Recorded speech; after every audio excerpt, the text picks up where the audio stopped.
This podcast is sponsored by dentalmarketing.com, and they have agreed to give the listeners of this podcast a free competitive marketing analysis. This analysis is going to show you very clearly how your practice is doing compared to your competitors. It's going to give you the health of your SEO. It's going to give you a website grade, and you'll also see what your competitors are up to. This helps you know what ad strategy you should have today. How clean and effective is your marketing right now? Find out by getting this free and detailed analysis. Text the word marketing to 48659 and you will receive this competitive analysis from our sponsor, dentalmarketing.com. The right way and the wrong way to go from one dentist in one location to associates to multiple locations. There is a specific path that, for whatever reason, no one has been teaching us in dentistry. This specific path helps us kind of dramatically reduce the risks, reduce the stress, and maximize profits as we expand, as we scale what was a single doctor practice to what will hopefully become, for some of us, a multi-location operation that has freed us from the dental chair, if that's what we choose to do. This path is unconventional. It is unusual. It is not talked about, as I said, but it is the most logical and safe and profitable way I know how to do this. And that is exactly what I'm going to start talking about in this next episode of The Dental CEO.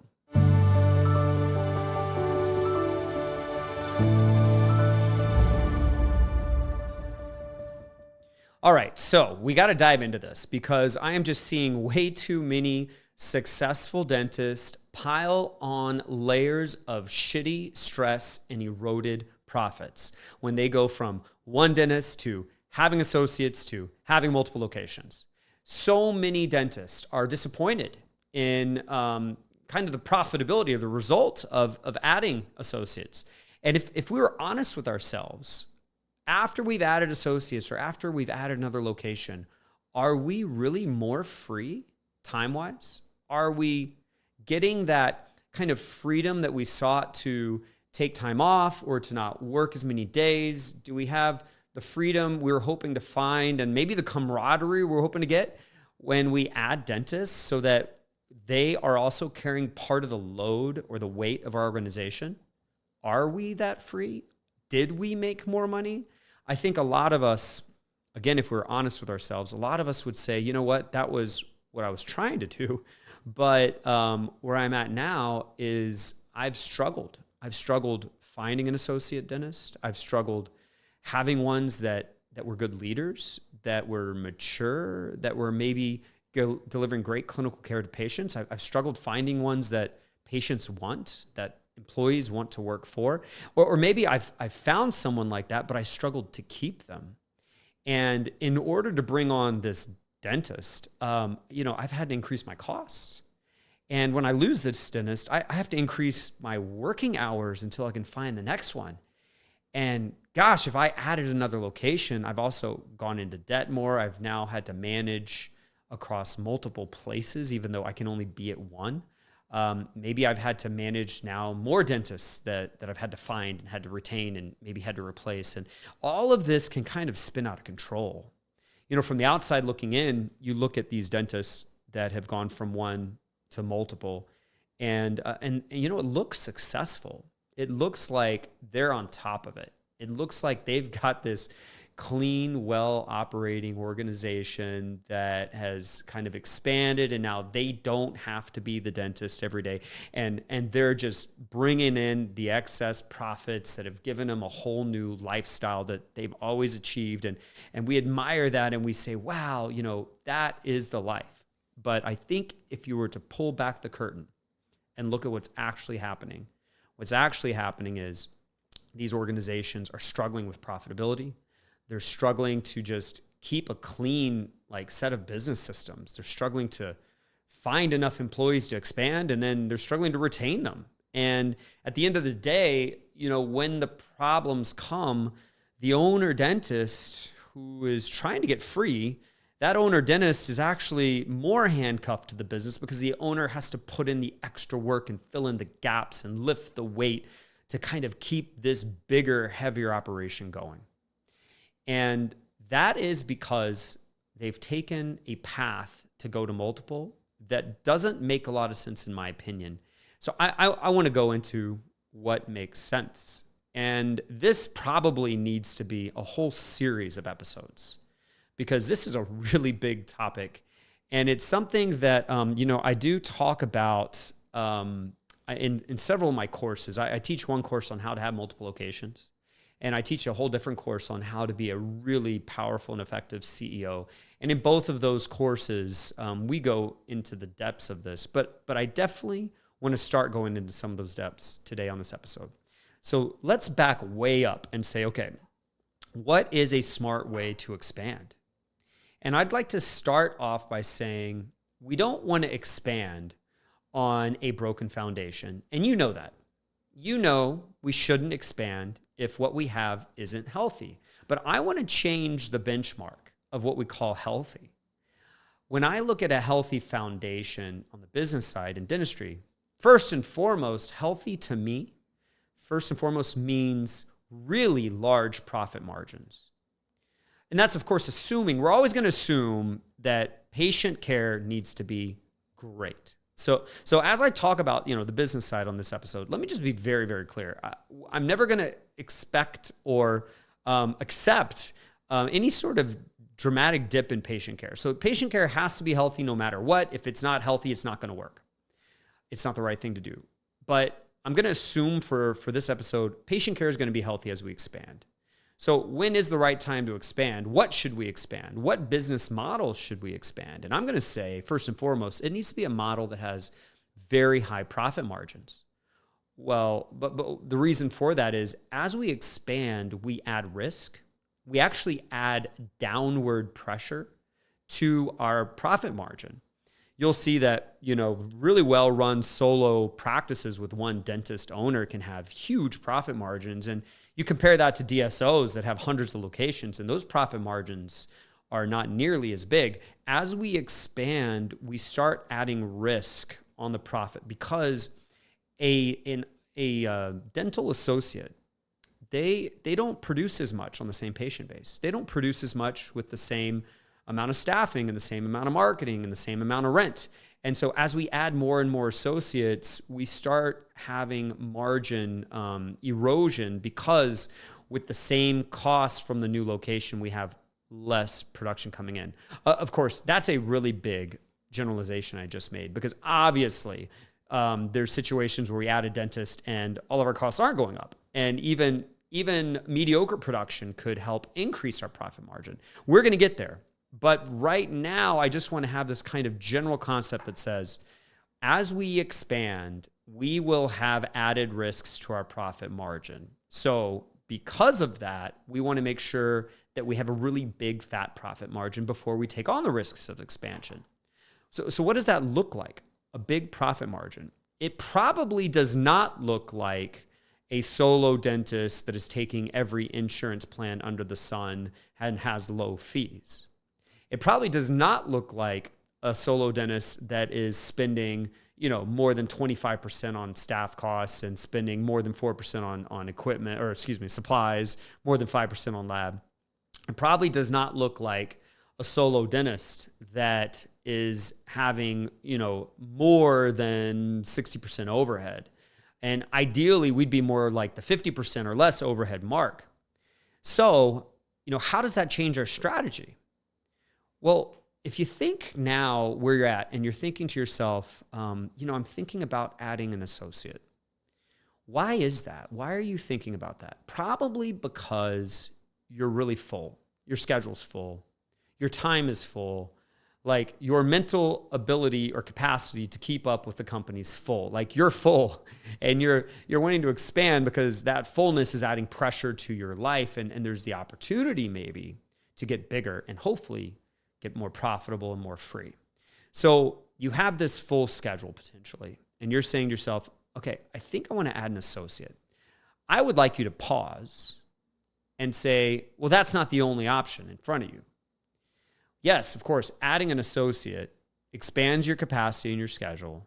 Now you're open more chair time per week or more days, more ops. You've got another dentist in there, another provider. Of course, now you can see more patients. And that would be one solution to a full schedule. But there's a whole nother solution that says, okay, instead of expanding when we're full, should we raise our fees?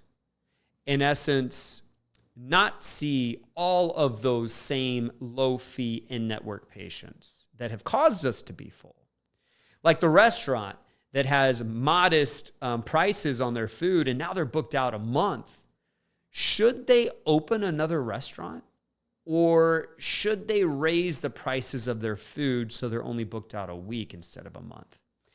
I would like you to think about what it's like to raise your prices instead of opening another location or expanding with another dentist.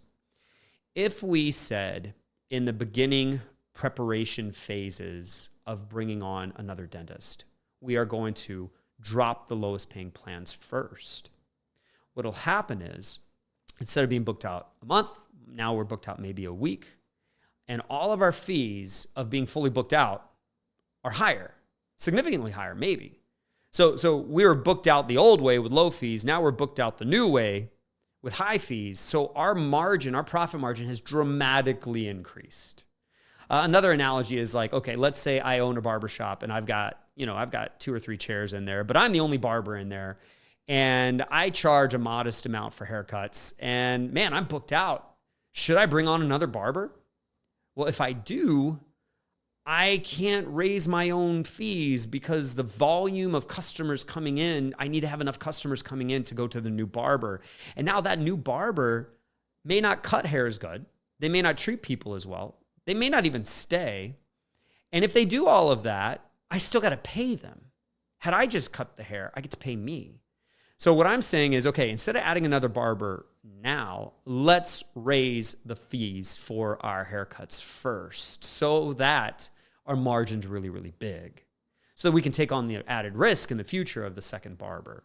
So in dentistry, let's drop the lowest paying plans. Let's have a really healthy margin. Let's not have more than 50% overhead. That'd be great if we had that kind of a practice with high margin, high take-home pay. Now, when we get too far booked out, then we add a dentist and we have higher fees when we add that dentist. So our risks are lower. That dentist is going to produce more. We have more margin to protect ourselves against the added risk of expansion.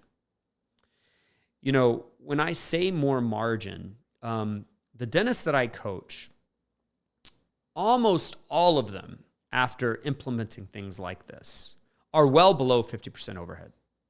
They're in the 40s.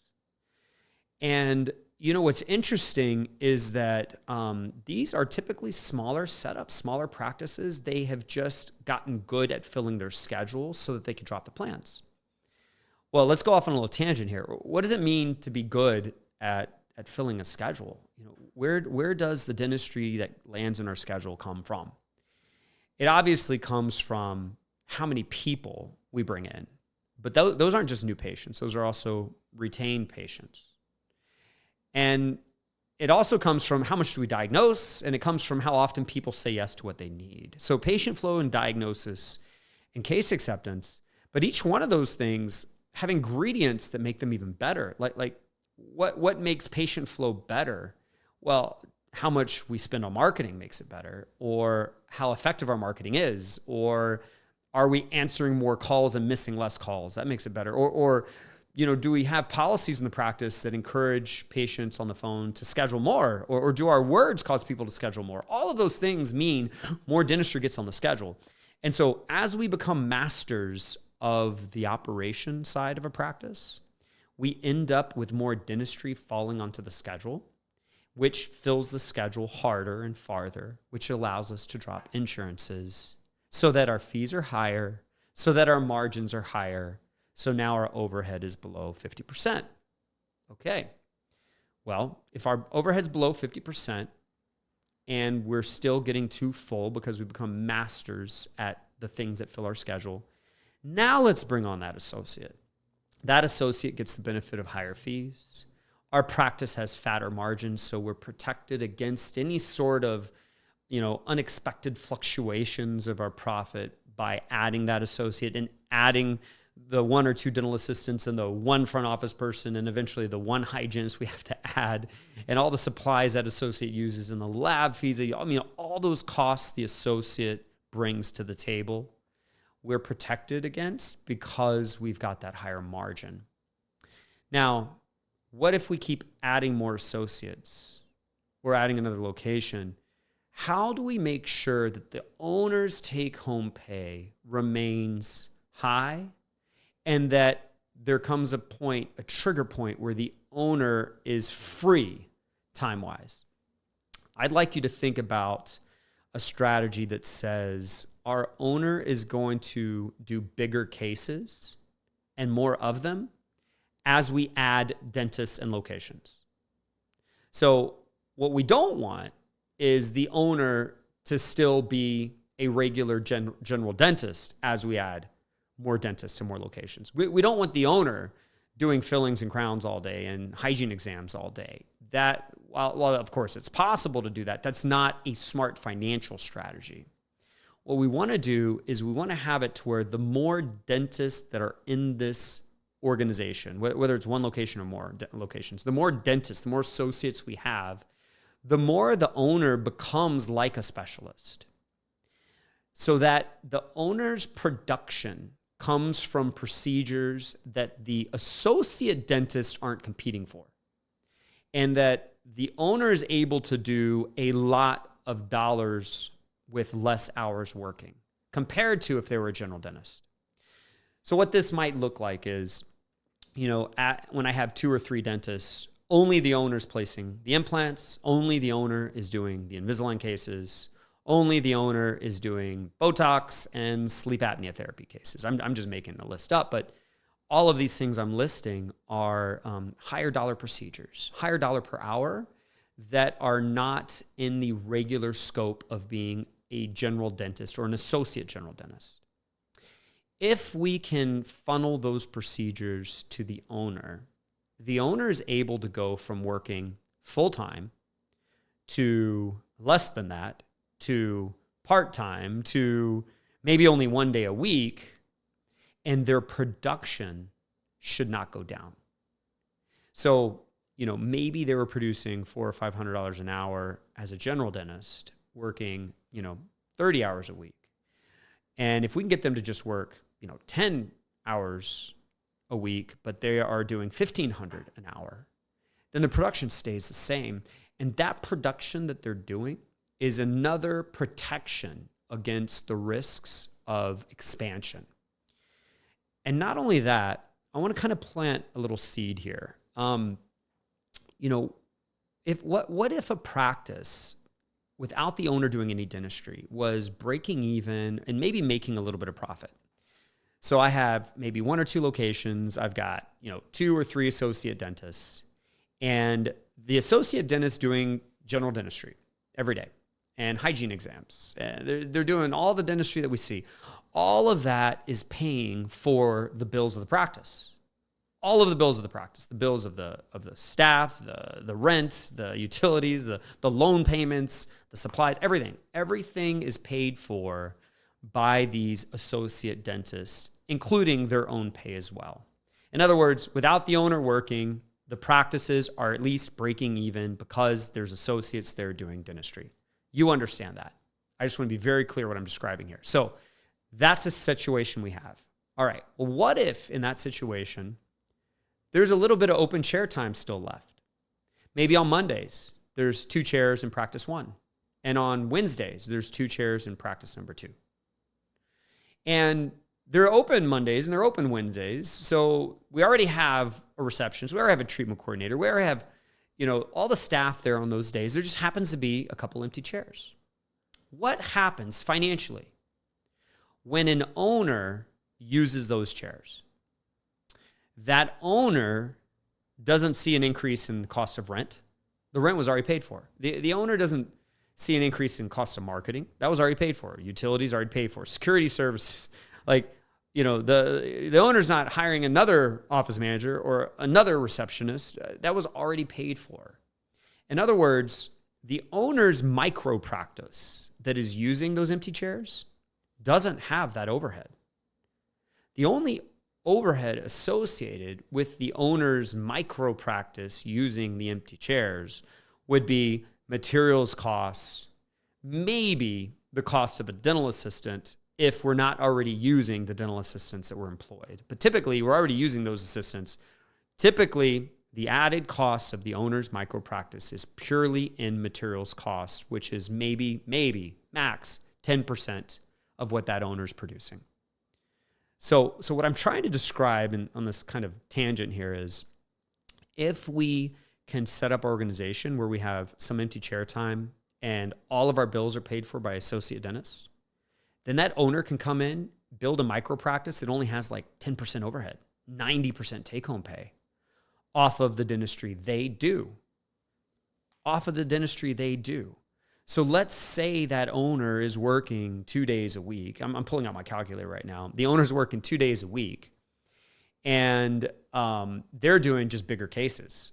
They're doing Invisalign case. They're doing some implant work. They're doing, like I said, sleep apnea therapy and Botox. And let's say they're going to only work, let's just say they're only going to work 5 hours both of those days. 5 hours both of those days. So that's 10 hours a week. How many $4,000 cases could they do in 10 hours a week? I might argue that in 10 hours a week, they could do, let's just say four cases. They've got all these associates, all this big patient base, having general dentistry done. The associates are going to refer them big cases, these different types of cases I just said. $4,000 cases, let's say we do 4 in a week. And so we're doing, and that's hardly any, honestly. And that means we're doing $60,000 or $16,000 in a week, right? And that means that per year, we're doing almost $800,000 in dentistry per year on just these, handful of hours, 2 days a week, $800,000 in dentistry. 90% of that is going to be in our pocket. So about $700,000 of that is going to be take-home pay for the dentist. The dentist is only working 2 partial days a week. $700,000 of their personal production is going to end up being take-home pay for them. Plus, then they get the profits or the distributions of their practices, of all the associates dentistry, which is going to be, hopefully in this kind of example, another $300,000, $400,000, $500,000. So what I've just described is going from one dentist to several. If the owner dentist is focused on specialty procedures, they can just work two half days a week, and they can take home $1 million or more take-home pay off of that. And remember, because they're not doing general dentistry, they no longer need to do recall exams. They are completely free. They are not handcuffed to the recall chair.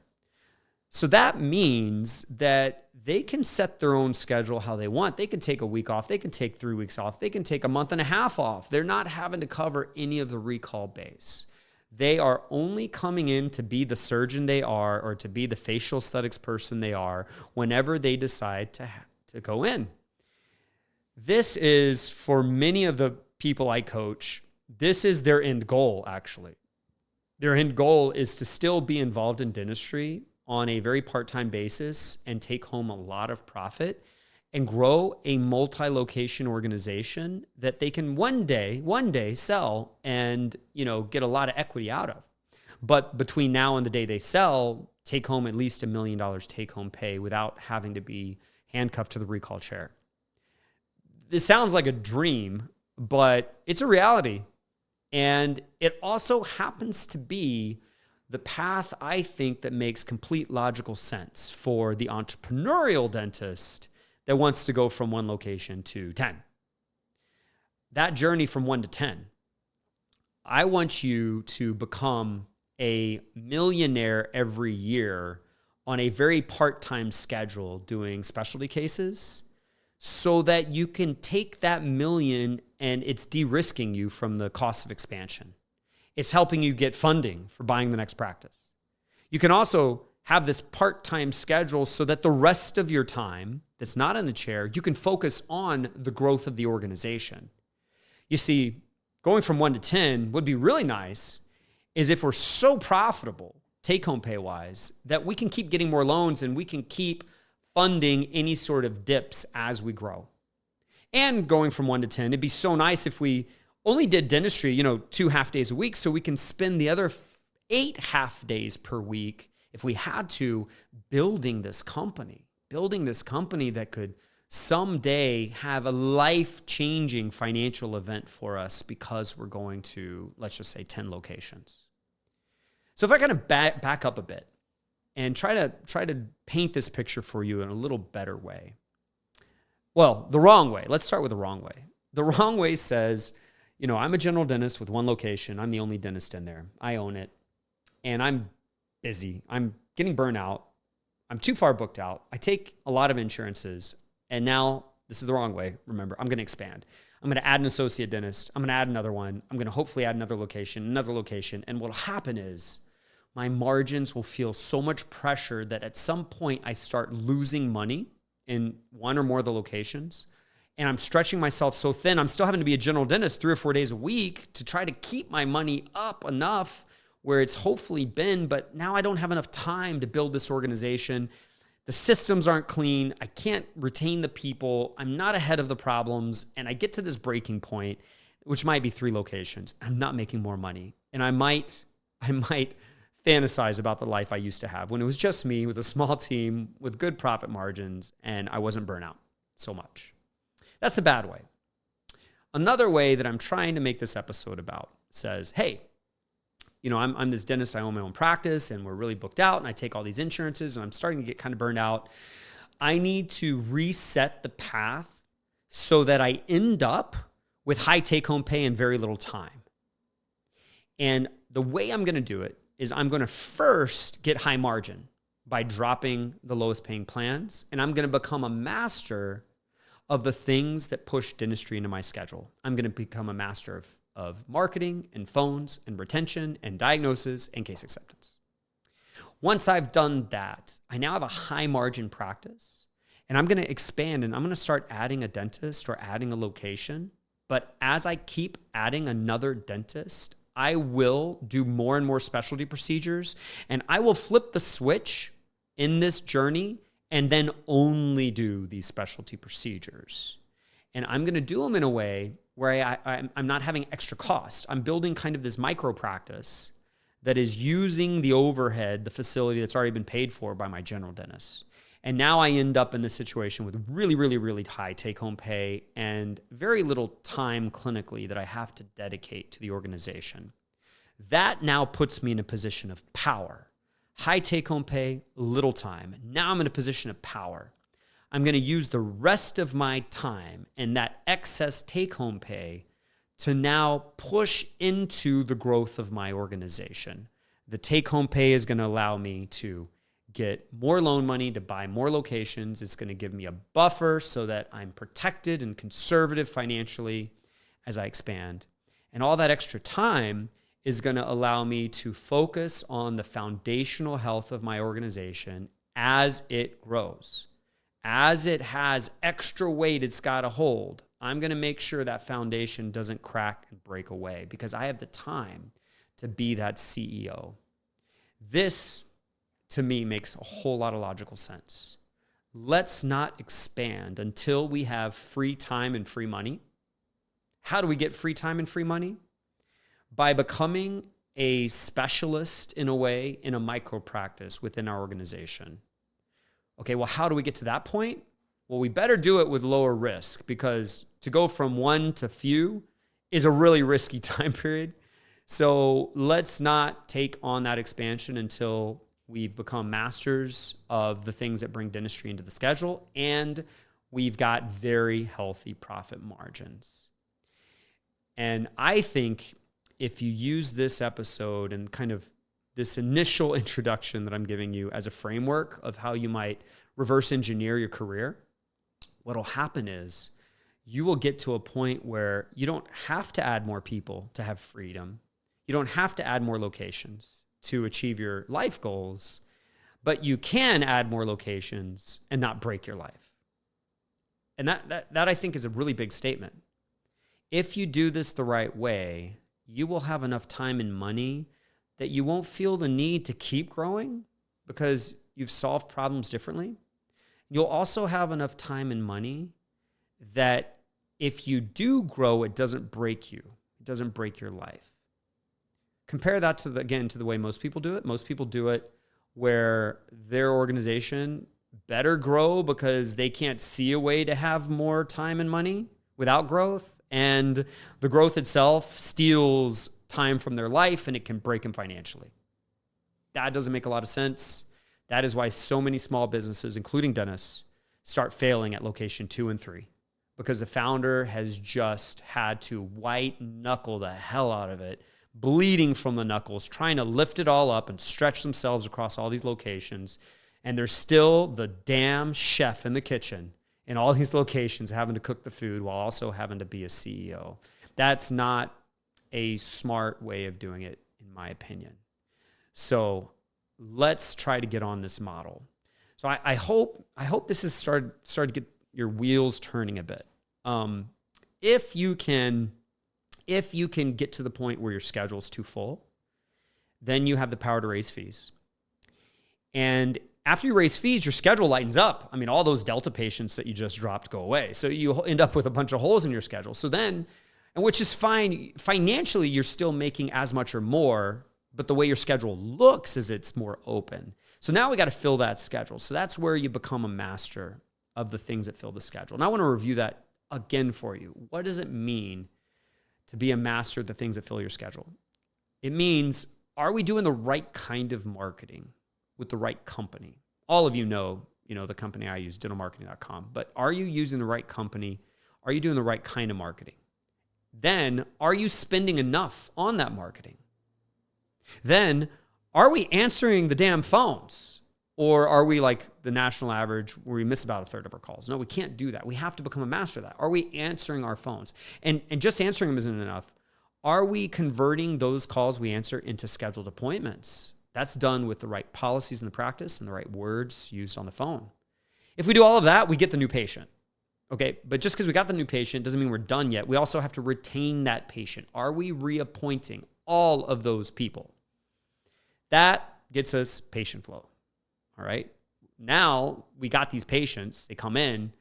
Now we got to do an exam. Are we diagnosing dentistry? Are we diagnosing preventative? Are we diagnosing a full perio protocol? Are we diagnosing facial aesthetics? Are we diagnosing elective dentistry? Are we diagnosing, of course, restorative dentistry? Are we learning additional procedures to help us diagnose more dentistry? Are we diagnosing ortho, endo, implants, surgeries? Are we diagnosing everything we can? We need to become a master of that. That puts dentistry into our schedule. There's a whole list of courses maybe that we need to start focusing on clinically. Not just courses that teach on occlusal continuums and bonding agents. I mean, sure, there's a place for that. But if I want to change your life financially, I would treatment plan for your career courses that add diagnosis, that add new procedures. They add things to your menu so that you can fill your schedule. All right. Well, just because we bring the people in and just because we diagnose all that dentistry doesn't mean they say yes. So we have to become masters of the yes, masters of case acceptance. Case acceptance happens in the operatory with the types of things we show patients and the words we say. Case acceptance happens financially as well with the way the form looks, with the payment options we provide, and with the words we say.